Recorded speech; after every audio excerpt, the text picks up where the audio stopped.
He's famous as a computer scientist, but he's also a philosopher, a writer, an artist, a musician, a composer, and there's lots of fun trivia about Jaron, including that he has the nation of Palau has a postage stamp in his honor. Something, you know, few living people can say that a nation has a postage stamp in their honor. But he's someone I first had the privilege of hearing Jaron when at the Health Spotter Aspen Institute conference, where Carlene and Tom are here. They're the organizers of that conference. And what really struck me about Jaron's remarks is that he's someone who takes this kind of polymath, multidisciplinary approach to problems to ask why and how from multiple angles. And so he ends up divining questions that other people just treat as baseline assumptions or premises or just myths. And then he kind of circles around and asks lots of provocative questions, and then takes the next step in asking, well, what should we do, and how can we address these problems? And he's not necessarily wedded to conventional solutions. And so that excited us about inviting Jaron to our event. Thanks. Oh. Hey, I couldn't ask for a nicer introduction. Can you hear me okay? Yeah. All right, so maybe I'll start by mentioning one other thing from my biography, which is I collaborated with a Stanford Medical School professor named Joe Rosen. We made the first surgical simulator sometime in the 80s. I forget exactly what year it was. And surgical simulations become a widely used technology. To my mind, the very best virtual reality-like application that's ever been done. And yet, a few years ago, we started to see studies showing that it was being overused, that the overuse of surgical simulation in training was actually causing medical errors, because of course no simulation can be perfect. And people can become overconfident that they understand something when they've seen the simplified version that we can present in a model. And so, what I have to say is, a terrible response would be to say, well then okay, we won't use surgical simulation. What we do is we gradually mature. We have thesis and antithesis, and our synthesis is that we have to learn to use it well. And this seems to me to be straightforward, common sense, and I'm comfortable with it. Now, that notion that there's no such thing as a perfect technology, and that it's our responsibility to learn from using technologies to figure out how to not fool ourselves with them, because technology is so seductive and so lovely and fun. That notion that we have to wait for results, become more mature in our use of technology, seems to me like the most ordinary, easy thing, the most mundane claim anybody can make. And yet, I have found that with each new technology that comes along,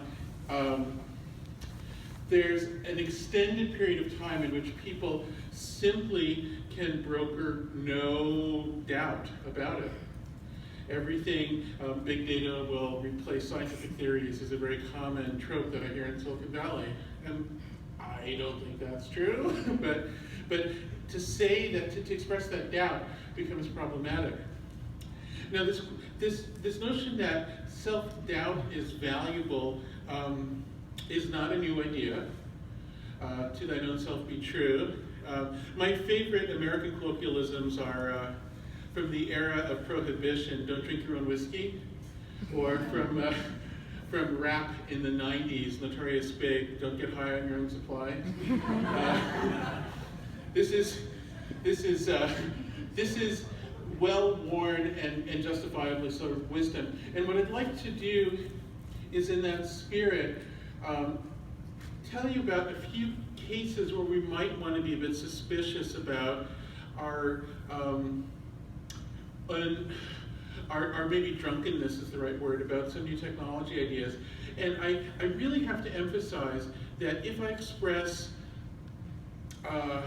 a concern that we're not being critical about a particular approach to technology. That doesn't mean that I'm rejecting that technology. It means that I think it's worth talking about it so we can learn to use it well. It's intrinsically an endorsement of that technology. This is a point that also seems to me to be so obvious that it shouldn't have to be stated. Recently I was in a debate about artificial intelligence with a friend of mine named Sebastian Thrun, who started Google's X Labs, or whatever they call it. And he was saying, Jaron, you're such a pessimist. I was saying, no, the optimist is the person who thinks things can get better and so tries to make them better. You know, the person who believes things are as good as they can be is by definition the most pessimistic person there is. You know, you think we flatline. And so this is, if my talk sounds pessimistic to you, you totally are not listening to me. I'm an optimist. I'm a real believer, okay? So, that said, boy, am I going to give you some bummer stuff here. So, I think the first thing I want to point out a series. They're not exactly fallacies, but they're points of almost religious-like belief that we apply to technology that I think should be questioned by anyone who wants to use technology well or succeed as well as possible using technology.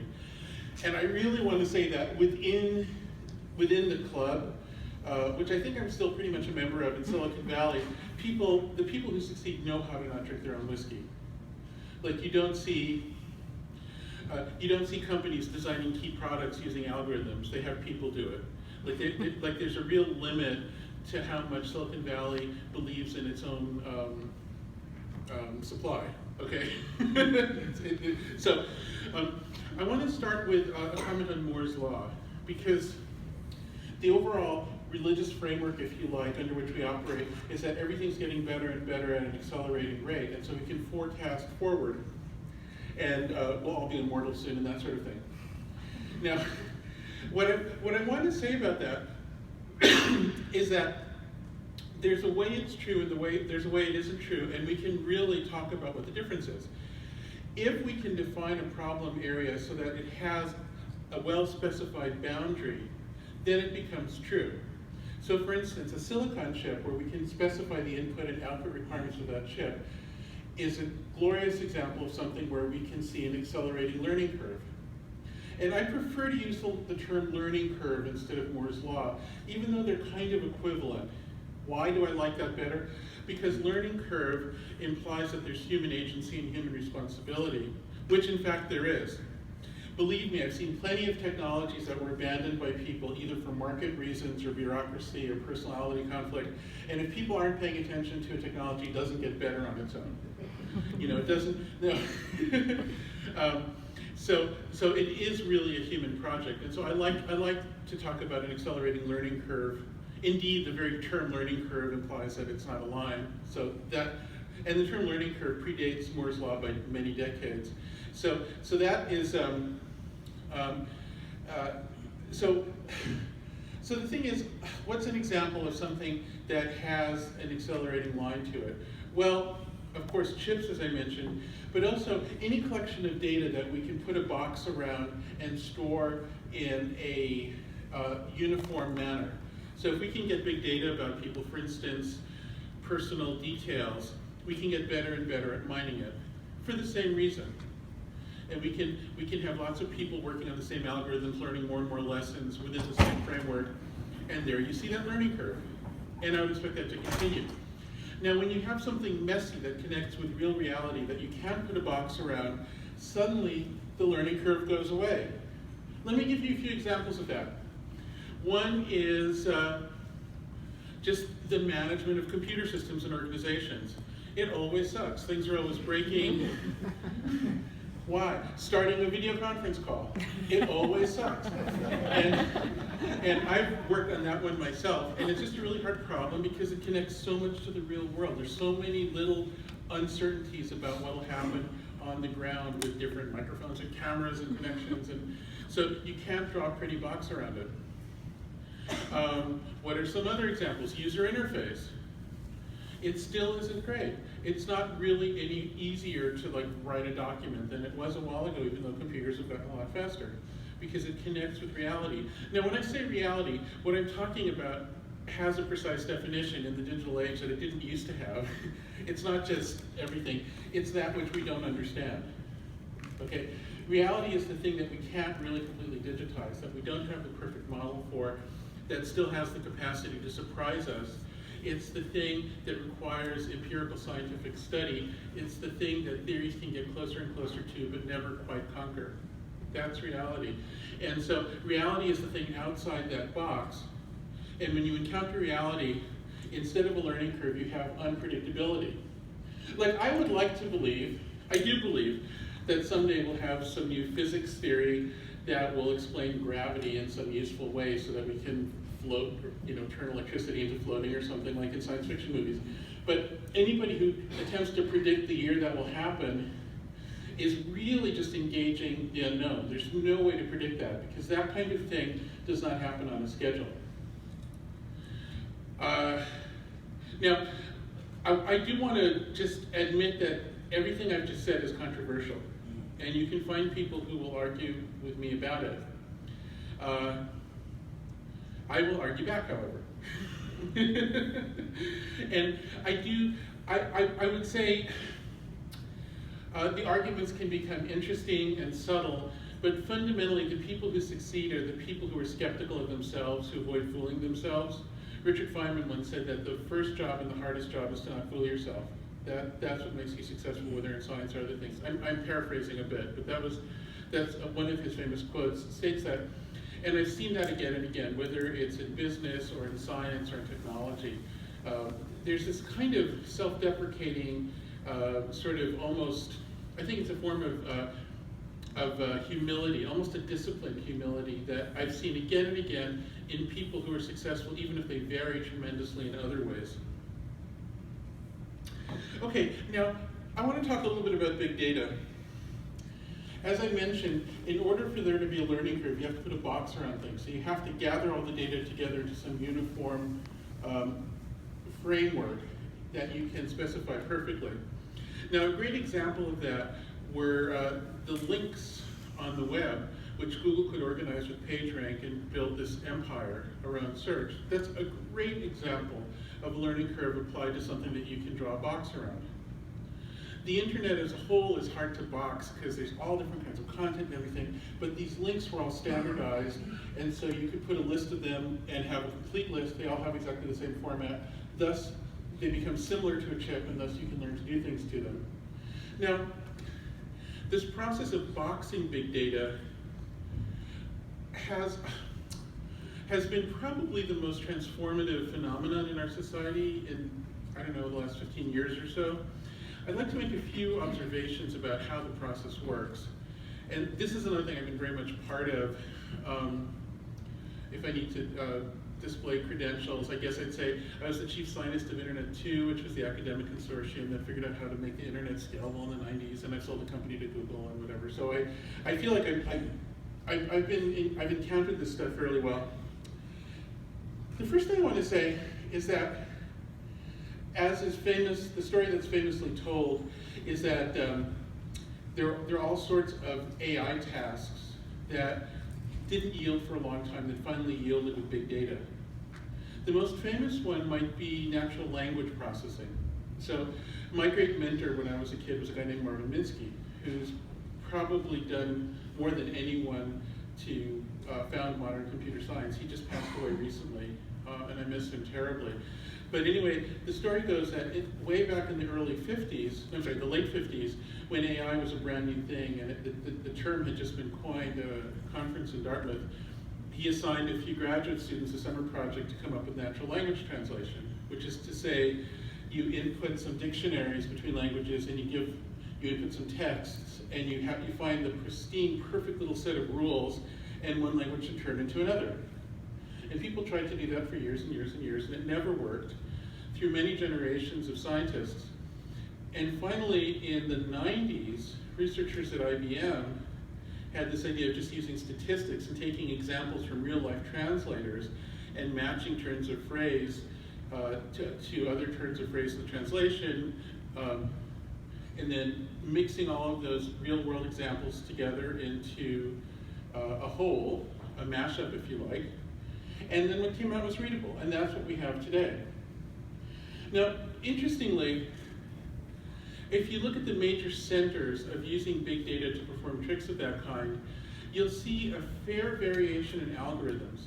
For instance, within IBM's labs, there tends to be a culture that draws a little bit more on one of the early streams of AI work, which was logic processing, where you use logical phrases as part of the representation, than you'd find, say, at Google. Because any group naturally takes on a distinct culture. And I would say Google is a little bit more about energy landscapes and a certain approach to things. There's another culture called deep learning that both Google and Microsoft have pursued. But if you look, there's really a limited number of places. They all have slightly distinct flavors of algorithm. But what's interesting is that as the data scale, they've all approximately kept parity with each other in tasks that they can perform. And what I gather from that is that while the algorithms are certainly important, you can use a variety of different algorithms. There's a fair amount of wiggle room and variation, but the size of the data set is absolutely paramount. And if you have more data, you get a better result. So that becomes really interesting. And I think in terms of not drinking one's own whiskey, there's a kind of, and disciplined humility and all that. The language that we use to talk about big data algorithms is all about sort of Frankensteinian metaphors. We are creating life, we're creating this AI brain, and this brain can beat us at a game of Go, and it might kill us all, or whatever. And, there's this constant reification, or almost this invocation of this being. And yet, if the data is more important than the algorithm, maybe what we're really just doing is rehashing human effort in a new way, rather than creating something that really thinks for itself. Now, I'd like to just return to the example of natural language translation, because I found it to be the clearest way to explain this idea. And the idea is basically that AI doesn't exist, that it's kind of a phony, that that's our own supply that we're getting high on, or our own whiskey that we're drinking, or not being true to our own selves. So why do I say that? Well, in order for the natural language translator to work, it requires not only a few examples from a few translators, but a massive number. So the two leading companies at this right now are Google and Microsoft. And I'm a researcher at Microsoft Labs, so I'm speaking from inside. And I sold the company to Google. These are my friends, my colleagues, my own. I mean, I'm not speaking as some distant peon, sort of yelling at the castle. I feel like I'm a loyal dissident within the castle. What we have to do is we have to scrape literally millions of new live translations every day in order to have workable translations. Now you might ask, why every day? And the reason why is that language is such a living thing. Every single day there are new events, new memes, if you like, new little internet trends, new expressions, new references, every single day, every single day. And of course, whatever is the most recent addition to the language tends to be prominent on a given day, so we must scrape real life translations every single day. And none of the people who we're scraping knows that it's happening. We never notify people. We just do it, because they put their stuff out there and our little spiders can crawl and scrape. That's what we do, just like a search engine. And so it works, it's kind of cool. Now, what I want to observe about this, though, is that the marketing or the public imagination about this really could be equally technically accurate in whether you believe in AI or not. If you believe in AI, you say, oh, they're building a brain. I don't know. I mean, I don't believe that, though. You could also just say, what they have is a new way to provide the services of translators that's more convenient. And that latter way of framing it seems to me to be both more actionable and more accurate. It provides more dignity to everyone involved, and it becomes clearer to see how you can build businesses and improve the service. So I think the things are great. I think being able to get an approximate translation of a little thing you need instantly is a fantastic service. But instead of just saying, wow, this is a great way to leverage all those translators out there in a way that expands their value, instead, it's like there's this curtain with millions of people behind it, and ignore those people behind the curtain. Here's the great powerful Oz, this algorithm. Now, if you accept my framework for this, and it's really all people at this point, what does this mean for those trying to innovate in this world? Now, the first thing you have to understand is that the world of big data is not sort of a trackless desert where all entrepreneurs are equal. Instead, it's a zip curve where people who've achieved a network effect advantage are the sort of lords and kings and dictators in a way of everyone else. And so I need to explain that a little bit.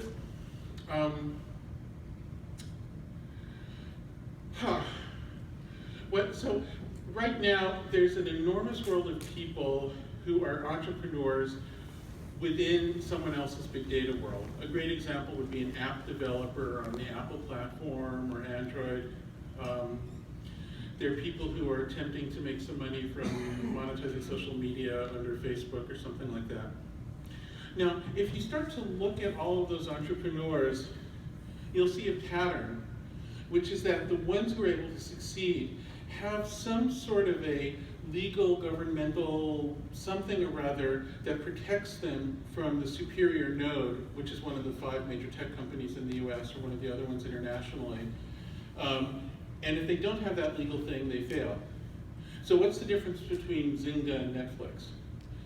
Well, it's really kind of that Netflix's content has a whole world of protections around it because it comes from an older era, so that it's much easier to control at least the legal versions of flows of it.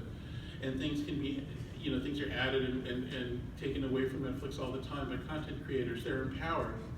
Whereas Zynga was in this new world that wasn't so much based on copyright, but just on pure subscription, and things could be copied. And basically what happens is you have a race to the bottom between competitors, and it falls to the bottom.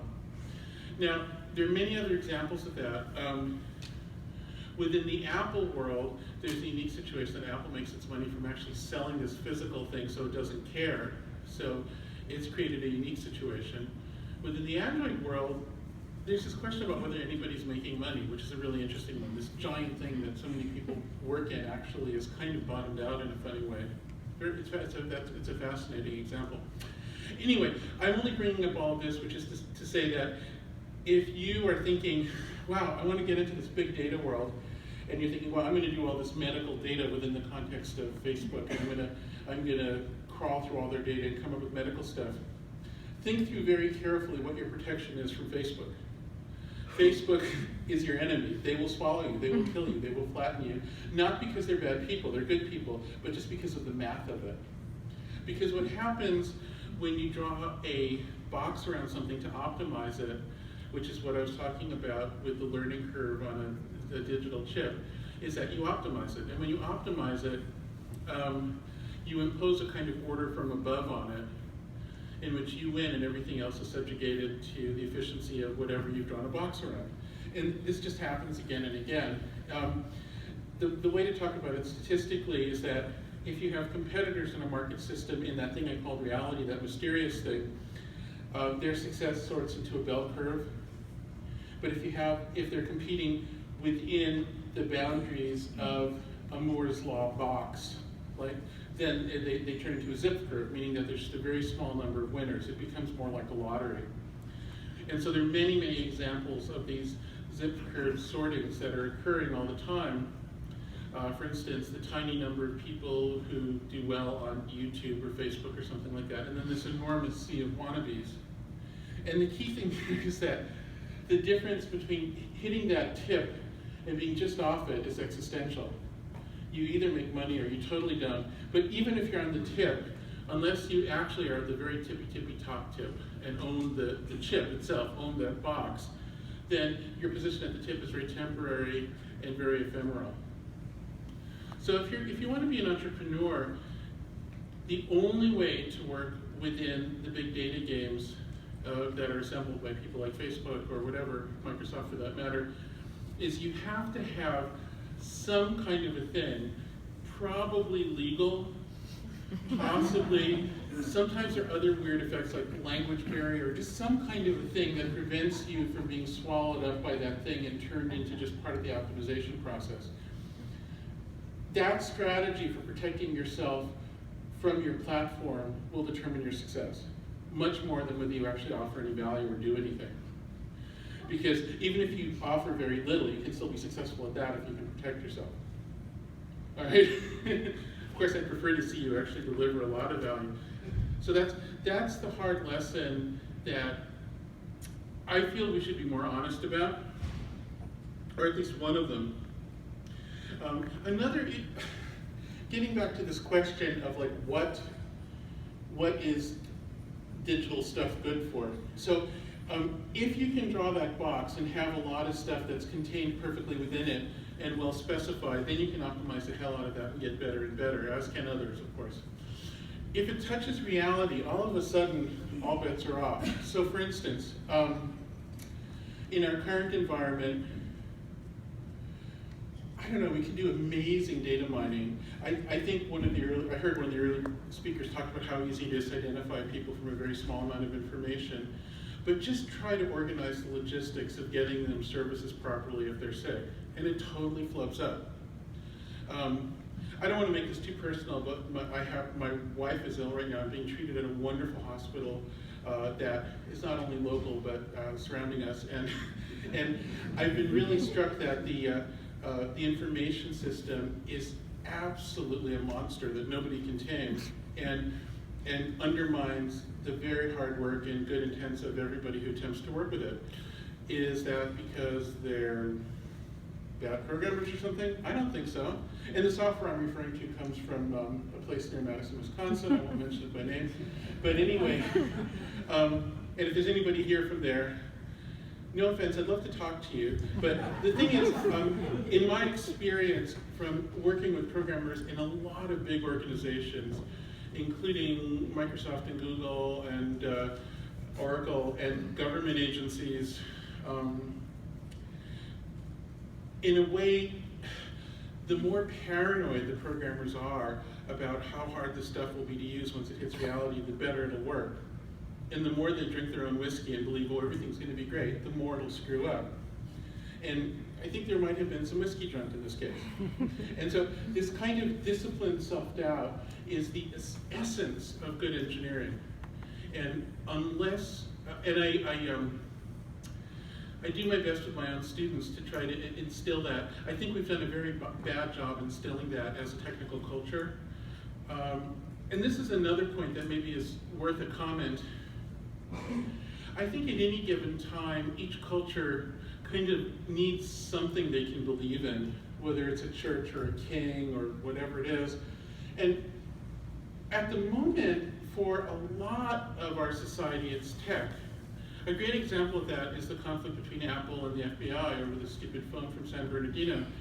And what's amazing to me is not so much what opinion one might have about who was right or wrong, but that nobody says, well, how do we know that we trust what Apple says they can do or will do? Or like, what if we love everybody at Apple today, but in 20 years, the new people who are working there are all creeps and liars, which is, possible.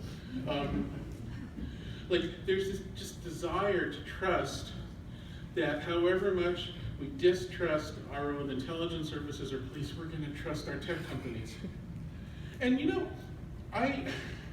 what I would say about that is that the current batch of leaders in the tech companies, the big ones, I think it constitutes the most pleasant, well-meaning, best educated elite in human history so far. I really believe that. I mean, I actually would trust the people at Apple. But the problem is that concentrations of extreme power are always inherited. Power corrupts, and in general, those who inherit power are not as attractive as those who create it. my favorite example is that whatever you think of the Bolsheviks, they were an awful lot nicer than the Stalinists, right? And so you have this profound, profound concentration of power, and who will inherit it? You know, Facebook is the first public company controlled by a single person. Who will inherit that power? Who will inherit? You know, we really don't know. And so, but we want to believe, and the key thing here is to say, that's not a sustainable belief. It'll break. Now, will it break soon enough to matter to anyone's plans in this room? Probably not. Beliefs die hard. They're persistent. They last a long time. Nonetheless, something's going to crack here.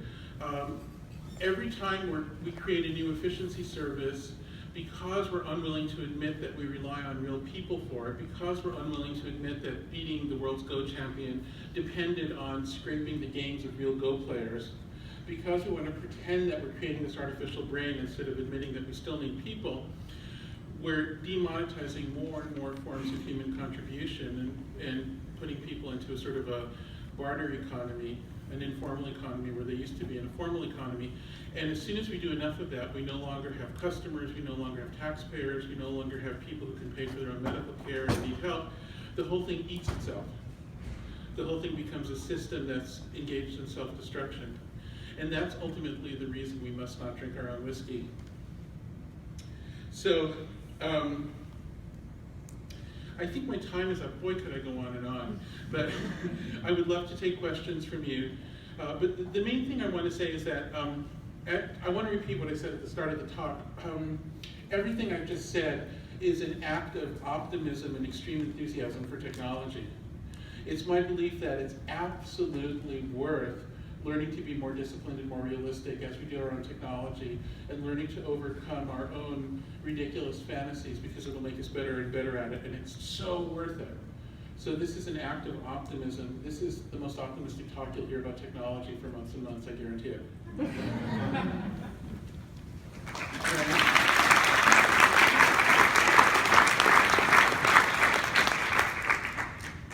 So we can take questions, and I'll also have some questions for Jaron. So does anyone have any questions at the outset? In the back. So this is not so much about the implications for business world. I want to ask you about your comment about artificial intelligence. So setting aside the ethical and societal issues you said at the end, which all seem great, you seem to be wanting to say that the AI that we're looking at isn't AI because it scrapes things from people. But I'm actually a neuroscientist, and people scrape things from people. That's how we learn. In fact, at least the way I think about the way the brain works, it's a very good description. It's very similar to the description you gave of what's going on in AI. You've got some rules. Those algorithms are critical. And it probably doesn't matter which flavor you use. Different animals learn pretty well. But they all scrape a lot of data, and then what comes out is something good. And so, although certainly the AI systems we look at are very domain restricted, it's not so clear to me that they're that different from what we think of when we think of artificial intelligence. So, this was a brief talk, and if I was speaking to this topic alone, I would be a bit more careful in my presentation. And here what I would say, did everybody hear him?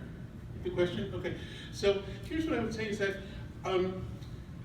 first of all, I'm not just a critic from a distance. I'm very much a practitioner trying to use software engineering as a way to collaborate with neuroscientists. So I mentioned I sold the company to Google. That was my friends and I working with Christoph under Marlsberg, who was the guy who first noticed that synchronicity was important in neuron firing, to try to model a couple of patches of the visual cortex.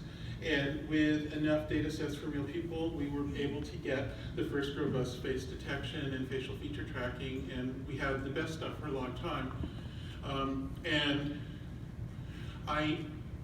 So I'm a practitioner. I mean, I'm really interested in provocative connections between what we can observe, and I'm a real believer in neuroscience. I think it's great to study the brain using a lot of different methodologies, of which that's one that is accessible to me, so great. However, where I think I must break ranks with a lot of my friends and colleagues in that world is that I think doing good science requires erring on the side of overstatement about one's level of ignorance, if there's going to be any error at all. So just to state a few facts, so far as I can tell, based on my best understanding of current research. We don't know what a thought is. We don't know how information is represented in the brain. We don't know we don't have a definition of an idea that can be treated scientifically or empirically. We don't have any concept. We have very interesting, limited ability to follow neuron firings in animals, and I love that work. I love watching neurons fire and some running around and all that. That's fantastic stuff. And yet, we don't know what an idea is. We don't know what a thought is. Now, if we do someday, great. But so this is what I call the problem of premature mystery reduction. And this is a terrible danger to science. I mean, and it's not exclusive. Like, let me give you another example. There was a multi-generation, fantastically expensive, massive project in physics called string theory. And it proposed that we had a unified theory, more or less, when in fact we didn't. And everybody kind of was in on it and knew it, but nobody really, it was kind of unfair. You couldn't like really verbalize it. So one of my best friends named Lee Smolin, and he was a physicist, I say, wait a second, this is bullshit. I'm sorry, I shouldn't say that, but like, it's interesting, the math is interesting, it probably has application, but we don't have a unified theory. We have zero evidence of that. We don't even know how, and so the problem of premature mystery reduction isn't to say that it will never be reduced. It isn't to say that the current work isn't valuable or good. It's just to say that it undermines science if you engage in that. And there's a kind of a poisonous narcissism that you can fall prey to so easily because it's so, and we're human, it's so seductive. And so ultimately that's why I think neuroscientists should be very interested in using software engineering as a tool, but very skeptical of religious claims about the ontological status of algorithms, because I think it really does ultimately undermine the work. Is that it? Okay. Other questions? There was one. I have some questions for you. So you have a counterintuitive definition of reality. I think your definition is that if we don't know what it is, therefore it's real. So sort of the extension of, I think, therefore I am. If I wonder, therefore it must be real. Is that a fair? Well, actually, it comes out of the theorem in quantum information, which is the no-clone theorem, that what is real is that which can't be replicated or measured perfectly. So according to our best confirmed scientific theory, the definition of reality is that which we have limited access to. So now I think it's also extremely harmonious with a very line of other definitions of reality going back to ancient times, but my particular bedrock for that definition would be quite contemporary. So that would suggest that the healthcare arena has a heavy dose of reality. Hell yes. I remember there was a book about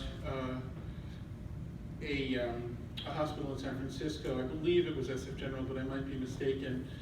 There was a narrative about the AIDS ward there when AIDS was not as well understood as it is today, and it was called As Real as It Gets, and I think that's quite accurate.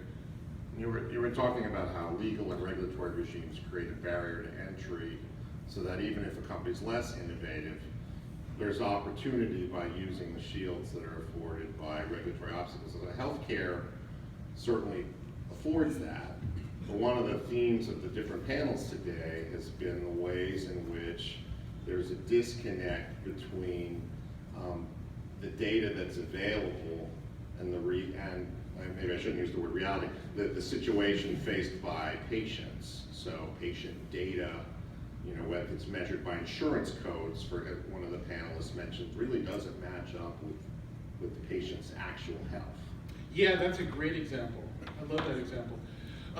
So what I was pointing out is completely leaving aside whether you think the specific regulatory environment is insane or not, or just incredibly repulsively stupid and lugubrious and corrupt, whether you believe that or not.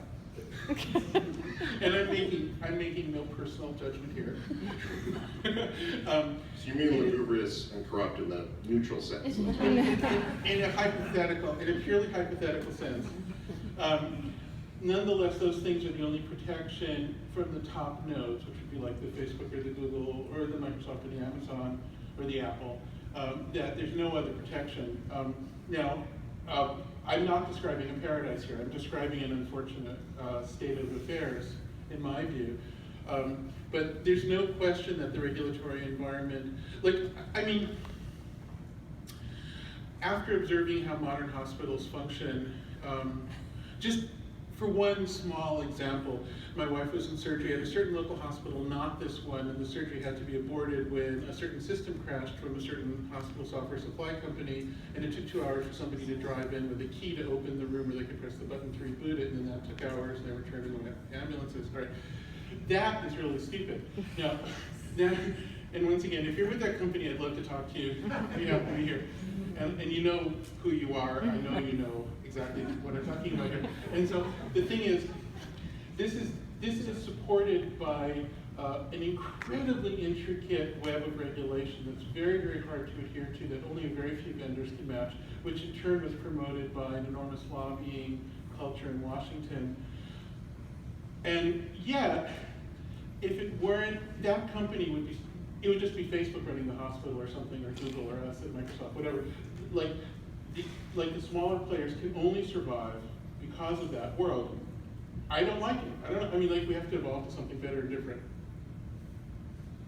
But unlike translation software, which every year gets meaningfully better and different, or seems to, in healthcare, we don't have outcomes where I think people view us as improving, or at least if you look at longevity, infant mortality, those types of measures, they're not improving at the rate people would expect for a wealthy country. How do you sort of account for that disconnect between kind of something like translation software that lends itself well to market-based mechanisms for improvement, and something like healthcare, where the market-based mechanisms, things like bundling, having doctors' networks, end up undermining efficiency? Yeah. How do you kind of reconcile those two things? I mean, for a crowd of healthcare people. So you want me to solve this at the moment, like right Sure. here? Sure. Right now, you want to solve this little problem? It's a good thing you asked, because really nobody's ever brought this up before. And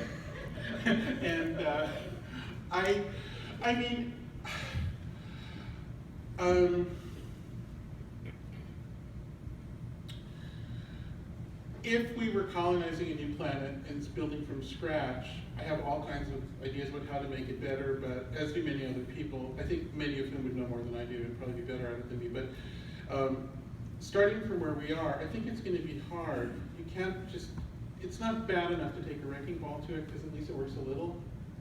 And so I want to unpack a few different aspects of your question. If you ask, why aren't our outcomes at least keeping pace with some other countries in terms of expenditure versus outcome? I think the answer is that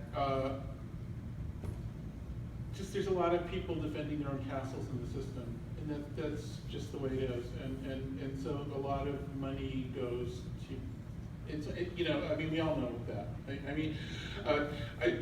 I was at, this week I was in an examination with my wife, and I really liked, there was this surgical lamp on a rolling stand. I thought, oh, this is great, we need one of these at home.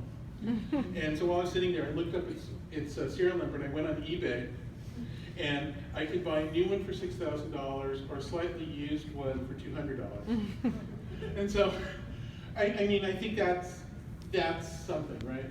And so that, but there's another question you asked, which is about comparing it to improvement in natural language processing, which has in a sense gotten a lot better. We're very proud, of having live translation on Skype, for instance, which did not exist quite recently. So,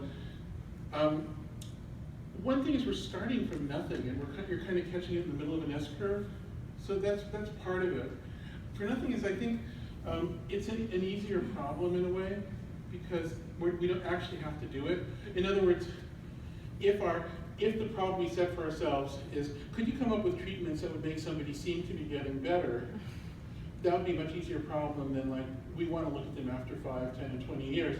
Whereas with translation, it's just like, hey, is this kind of better than nothing at all, and can you get by with it and kind of figure it out using your cleverness? Like, we actually have a much lower bar of what it means to be successful.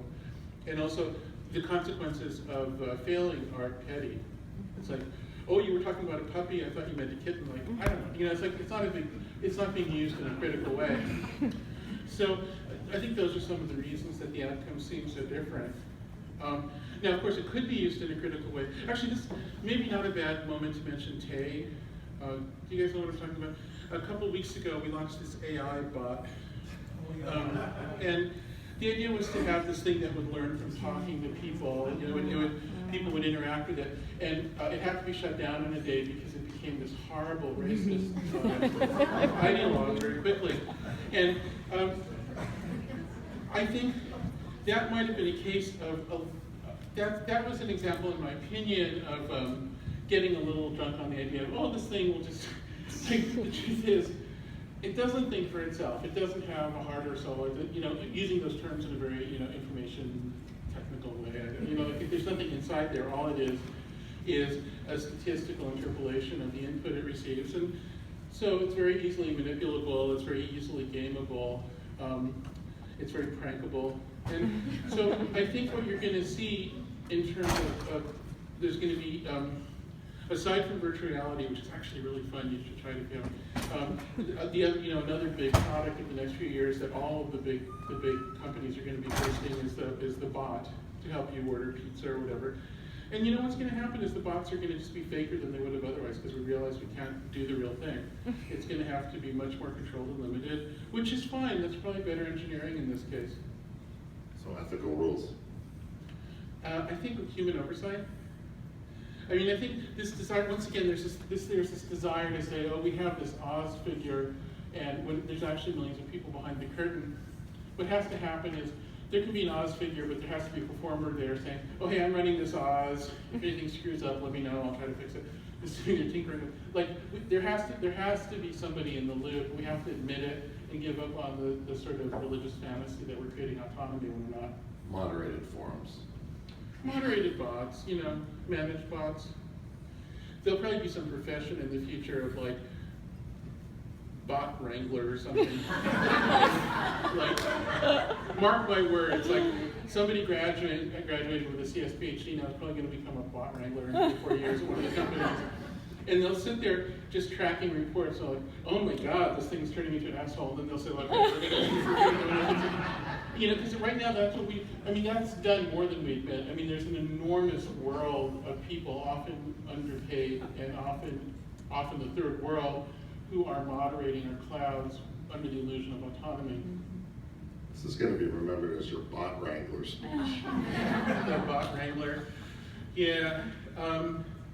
And just like with the other things, the bot interface might be highly functional or fun or appreciated in some circumstances. So I'm not like, this isn't an argument against the technology. Once again, this is not some sort of like, don't do it. It's just, let's be honest, that's all I'm saying.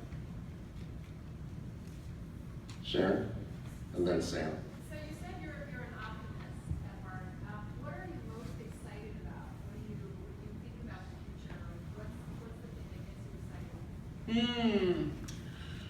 Well, there's a lot of stuff. I mean, in the near term, in a way, I feel like the things I'll say will be sort of banal because I think it's probably true for a lot of people. For me personally, I'd initially, I had the first virtual reality startup and I named it virtual reality and all that way back in the 80s. And so to see so many kids interested in it now and so much activity is really thrilling for me. And I feel grateful to have lived long enough to have gone through all these other lives and to see this thing coming back again and see this new generation of people who love it. And it can be used badly, it can be stupid in a multitude of ways. I mean, it can be evil. There are a lot of potential problems with it. However, it can be really cool and beautiful and fun, and I don't know, I like seeing it come about, and I like working on some of the products coming out, which I've had a chance to do. It's fun, it's just great. My mom died in a car accident, and I think automating cars to a higher degree is a moral imperative, and I'm excited to see that start to work. There is a little bit of self-deception there, and like they kind of work more in California than in the winter in Toronto right now and that sort of thing. And so there is a bit of oversell about the state of it, and yet it's not entirely so. There's a lot of authentic progress, and that excites me a great deal. And God, there's so much other stuff. I'm just excited about the kinds of scientific instruments we'll be able to build soon. You know, there's just like better telescopes and all kinds of crazy things we can build that I find incredible joy in. I really love. And I see a bit of a distinction between those things where there's a bottom line improvement that you really can talk about versus kind of just rhetorical things like, oh, here's a new robot, and the truth is there's not. The Go game was a great example, that amalgamating everybody's Go games from this huge big data set, not that much engineering in it, not really that much of an accomplishment in my view. Kind of a cool stunt, and it's kind of an interesting thing to have done. I'm glad they did it. But at the same time, you know, maybe a bit more religion than technology or science. I don't think we learned anything new about neuroscience from it. I don't think we came up with much actionable from it. You know, but there are a lot of things that really have incredible bottom line value, and that tends to excite me a lot more. Sam, you had a question on this? Question statement. So, you know, I in the .com bust, I started the Internet Capital Group in March of 2000. So I was, you know, incredibly fortuitous in how I started that.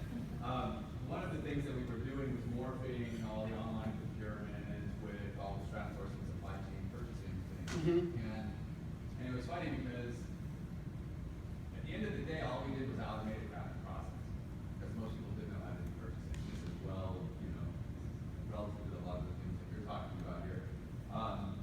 But when I sit there and think about the innovation of analytics and software and bots and all this stuff into a healthcare setting, our process still sucks. I mean, I think that's kind of the overarching principle here. And yet we can sit there and talk about the merging of, you know, something as simple as, you know, software with purchasing strategies and strat sourcing, supply chain consulting, and have a pretty valid business model. At what point in time do you sit there and say, you know, okay, this is new, cool science stuff, and it's really interesting, and then when do you put your money where your mouth is to really kind of push forward as if you were an investor, to say, okay, now we are moving through that precipice of really cool to maybe this stuff is actually going to work. And how do you kind of, do you have any kind of thoughts or ideas? Right. Well, first of all, things actually working and being rewarded as an entrepreneur in Silicon Valley are only loosely coupled. They are coupled, but only loosely. So there's a lot of stuff that kind of becomes incredibly profitable before it really works. You know, and that's because our game is all about network effect. So I don't know, I can give you so many examples. The iPhone 1 didn't actually work.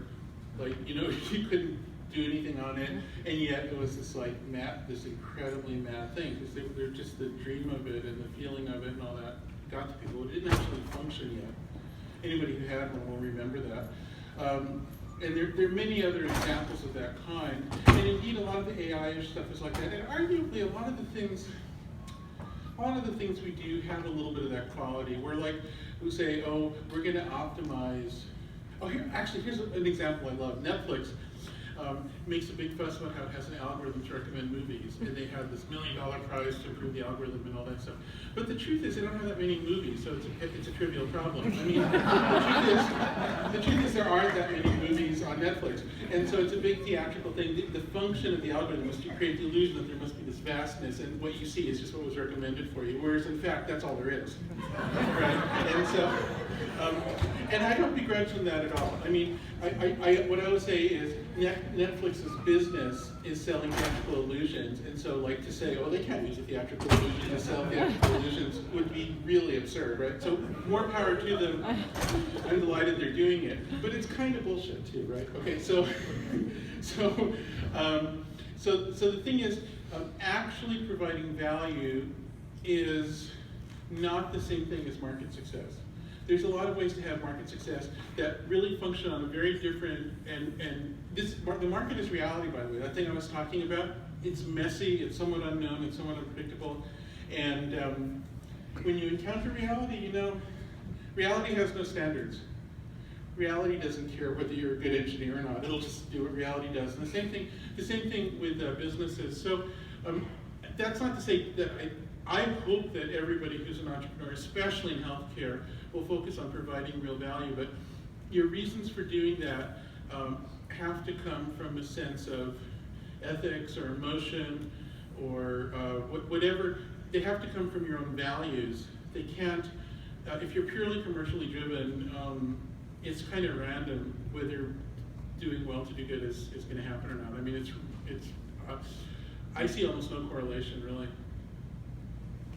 And I mean, it just, Exhibit A, supplements, you know, the medical pseudo devices you see advertised on TV, just like there's this whole world of not only utter crap, but everybody knows, like even the people who buy it kind of in the back of their head know that this is crap, right? And that's this gigantic multi-billion-dollar thing. So the marketplace does not tell you what works. And that's a hard pill to swallow, to use a medical metaphor. Yeah, so, you know, we talked about this, how AI is nothing more than just kind of data scrapping on acid and all this stuff like that. And I think for the most part, kind of, you know, I do agree with you when it comes to Netflix or those chess games that used to be played against, like, you know, IBM's AI or whatever.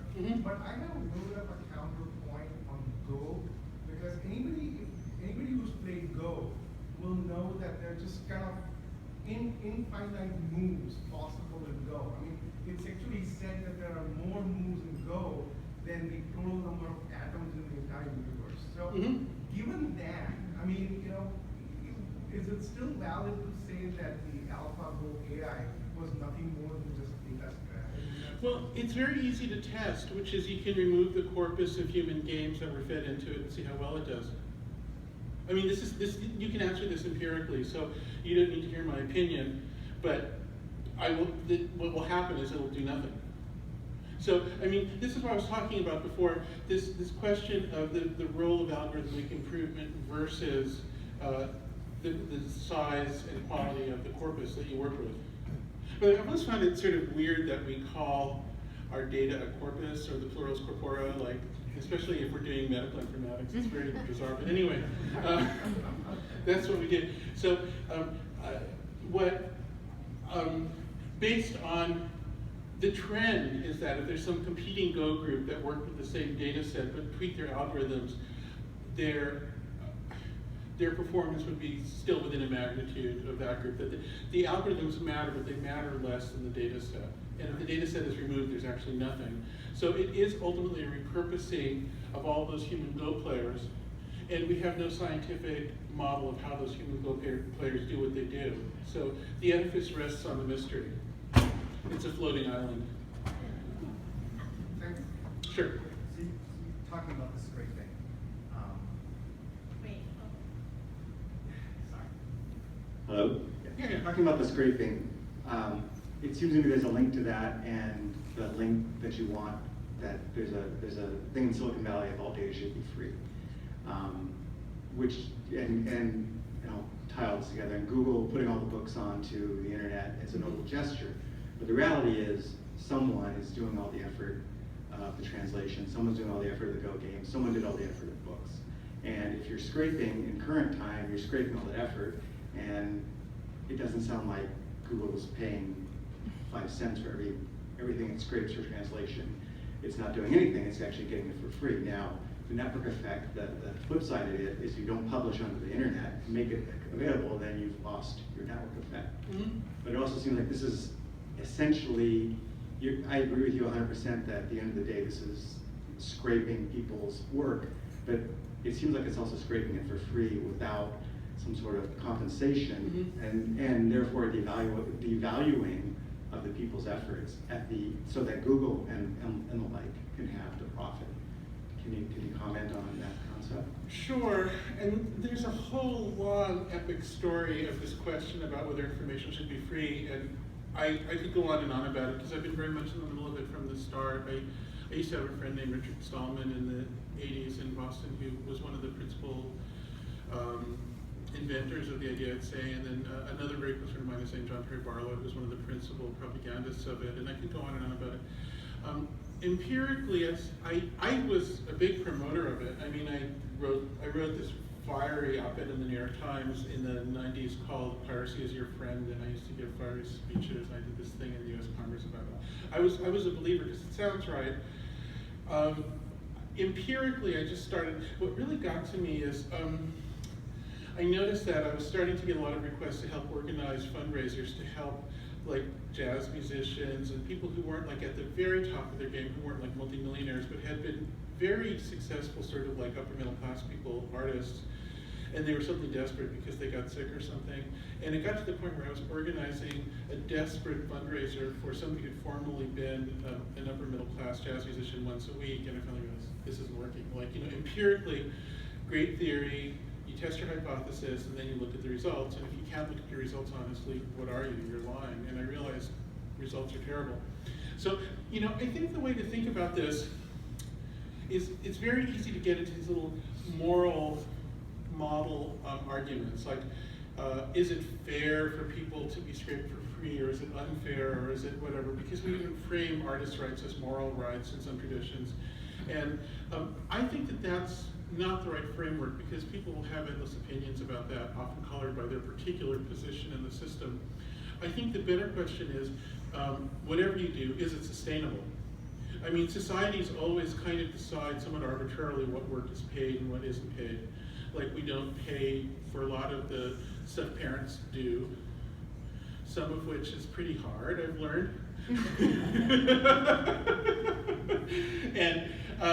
And you know, like, and so you have this tradition of a lot of kinds of stuff being paid or very poorly paid, and I think there's some.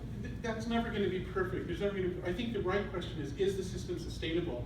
You know, and what I would say is that if companies like Google and Facebook and the rest have to keep on demonetizing people in order to offer more and more value to suck people into their clouds, who will be the customer at the end of the day? Who will be buying those ads? So it's a snake swallowing its own tail. It's not sustainable. It will fall apart, and that's the problem. And we have to come up with some way to limit the degree to which we demonetize people. By the way, there's a really interesting comparison to make between our era and Gilded Ages of the late 19th century and other times. So just to go back for a second, in the 90s, when the web was young, people like me were going around saying, this is going to empower so many people, it's going to enable so much entrepreneurship, it's going to enable so many people to make money in new ways, that we might, just by having a digital network, have a solution to poverty. I also believe that direct access to science would mean that there could be no such thing as climate change denialism. I said all these things that were really stupid. We were incredibly utopian about the connected world. And what happened, of course, was what I was talking about. Things are turned into a zip curve instead of a bell curve, when somebody can make a box to optimize it, because that's what optimization is. You only have to, if you can reward the top 0.1% of YouTube people, then why put money into the rest? Except in the long term, you have an unsustainable system unless you do, but you don't see that right away. So in the late 19th century, we saw Gilded Ages, including extreme wealth concentration that hasn't been equaled until now. And in those days, the method was railroads and other narrows of trade. But railroads in particular, cornering resource markets, oil is another one. So there was something that was, it had a different dynamic, it was a different style, but it was also a network effect top node game in those days. And so in a way it was a precursor to what we're seeing now. And it was the only time, there's been no time in the intermediate century in which century plus, in which we've seen the degree of wealth concentration that we see now. And once again, I'm not making a moral judgment. A lot of my libertarian friends think I am. I'm really not. Let's leave aside who deserves what. It's just, is this a sustainable trend or not? And I think clearly it isn't. It wasn't. And I have to say, if you look at what happened in history after the Gilded Ages, it wasn't pretty. In a way, I don't even want to speak of it. And so I think it's urgent to not go down that path again. Thank you, Jaron. Sure.